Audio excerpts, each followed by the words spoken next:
Good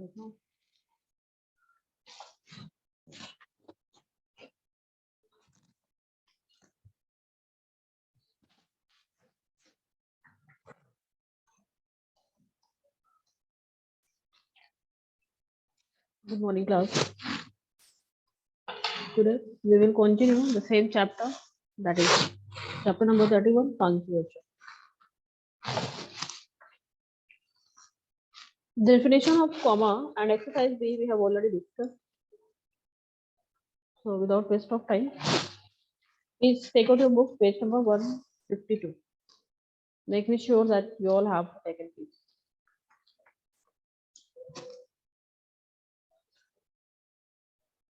All right, very good. We'll start now. The full stop. So the full stop, which is what that is marked at the end of the sentence. Full stop we always use while writing something, or we also use in our conversation. So when we have a long pause, okay. Earlier we studied about comma. That was a short pause. Okay, here full stop is a long pause when we want to finish our sentence or whatever we statement. At the end of that statement, we will have a long pause. That is what full stop. Okay. The mark of full stop is like a point, a dot point. Okay. So it has the following common uses. It has the following common uses. The first word that to end all the sentence except question and exclamation. Why? Because questions mark will be like that. You know, questioning mark will be like that, and exclamation mark will be like that. So these are two different uses which is not used in full stop. Number two, after abbreviations for the titles, names, and degrees in American English. So when abbreviation is suppose some name like PhD is given here. So we then dot. So like that we use that. That was all about full stop is given that it is marked at the end of the sentence and it is a longer pause. Okay, later than the comma. Now the next point is capital letters. So the following common uses of capital letters are, it's very simple. I hope that in class, the junior classes, we all have studied about capital letter, full stop and all. So capital letter is what it is used to begin the first word of a sentence. Capital letter, when we use the first letter, the first word of a sentence, we use capital letter. Suppose I'm going to write any sentence that this is an literature class. So now full stop. So you see that now T of this, this is the first word of the sentence. So in that first word, the first letter T will be in capital. So whatever sentence you're going to write, the first word of the first letter should be in capital. Now to begin first word of a direct speech, and also the direct speech. I'm talking about speech, not the reporting verb. So whatever direct speech first word is coming always in inverted comma. So that always will be in capital letter. Okay. Now for proper nouns and proper adjectives, when we use any proper noun and proper adjectives, we use capital letter. Next point, to begin the names of the day and months. When we use the names of the day and months, we use full stop. It is the same name of months and day. Next point, for the names of any institution. She studied at the institution of Chartered Accountants of India. So see C and A, ICA and I. These all are in capital letters. So next point is talking about the names of any historical buildings. Where you're going to write any historical buildings, you have to start the first letter in capital letter. Then for the names of books, newspaper and journals. Try to write why, because these all are in proper noun. Okay. Then the names of important historic events like Battle of Panipat. So the Battle of Panipat, B and P will be in capital. For important words in the heading of a story, article, and essay. If you're writing a story or any essay, so whatever heading the title according to you, try to write the heading or the title in a capital letter, the first letter, first word, first letter. Okay. Now next is for the names of any festivals. Any festival's name should be started with a capital letters like Holi, Dashara, and any festivals. So that was all about a capital letter and full stop. Now the next point is semicolon. Okay, semicolon. The semicolon denotes a greater pause than the comma. Greater pause than that of comma. Okay. Earlier we studied about comma. What is that? A short pause, no? Short pause. But when we use semicolon, so it is greater than comma. So you have to take some more weight or time or pause there than the comma. So the semicolon denotes a greater pause than that of comma. It its common uses are, first of all, it is used to separate parts of a sentence which you have already been separated by comma. So in a sentence, if anything which is already separated by comma, so with that you use that. You can see the sentence first given here. They seem to have had a wonderful day.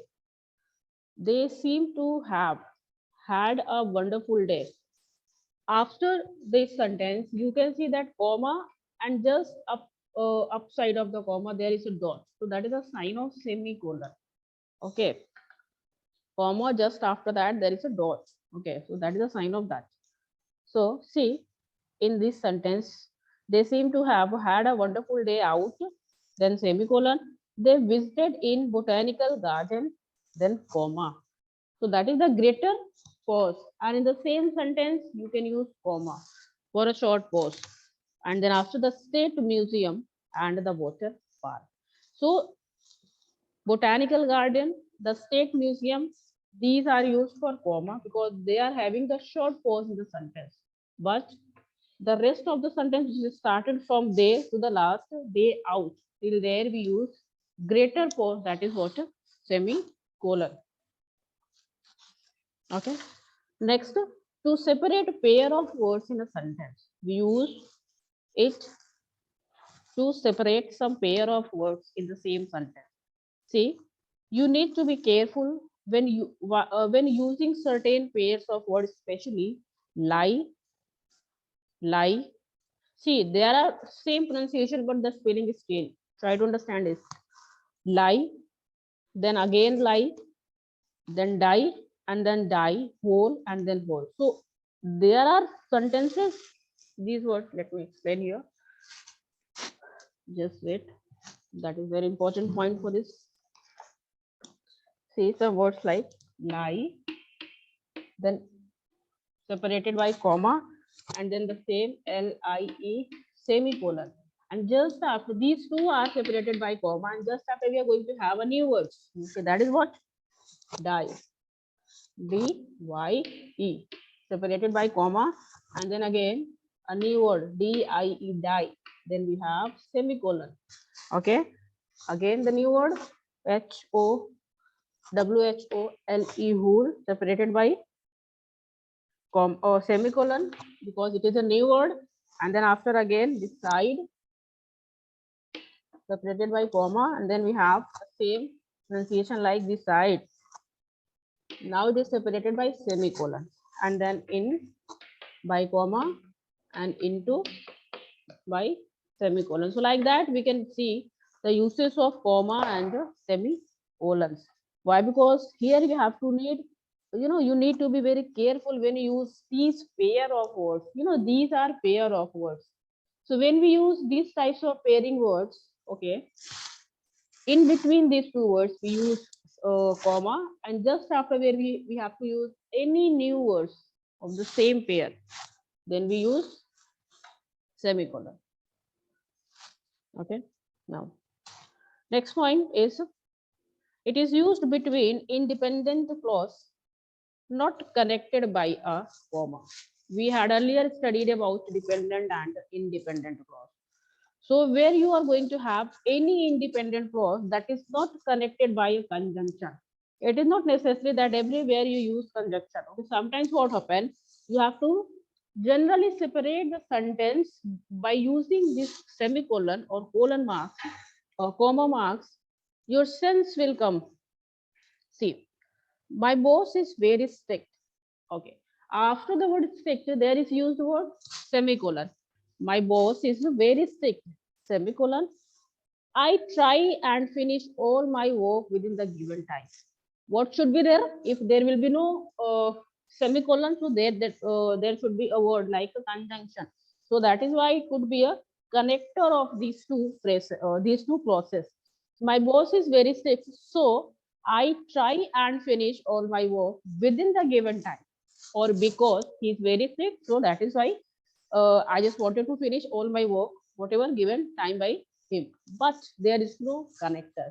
So where you have any independent clause and there is no connectors, no conjunctions, that is only separated by semicolon, and it is as it is used here.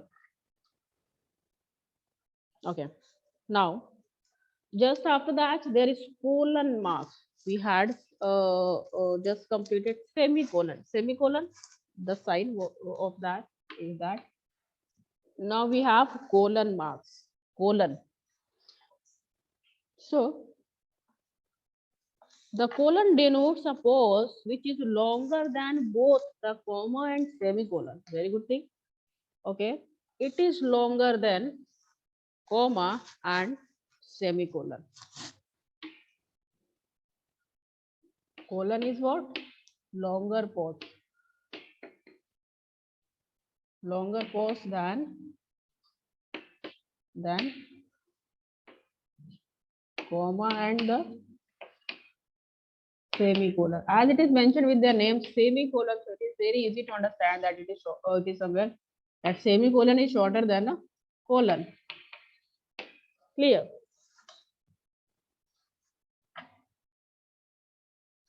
Okay.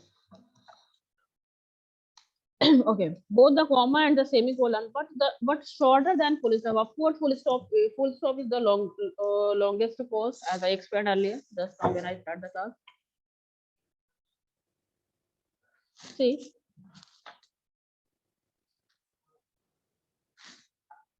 some of its common uses are stated in the next page. See, first of all, the first use to introduce a series of words or a list after an independent clause. When we use a series of words, that is what? In a sentence, when we want to mention any words that is in series, we use what? Semicolon. See, you know what is the sign of semicolon? That two dots. Two dots. It is used to separate or to introduce some series of words. See, Arush can play at least 5 different instruments. 5 different instruments. See, after instruments, now here in the sentence, going to have the name of these 5 different instruments. That is a series of instruments. So that is why before that we use what? Colon marks. So the first instrument, the guitar, comma, the flute, comma, the tabla, comma, the sitar, and the piano. So these are what series of words which was separated by comma, and before that it was separated by colon marks. So see that in a same sentence, there can be colon marks, there can be semicolon, as well as there can be comma. And at the end of the sentence, there should be full stop.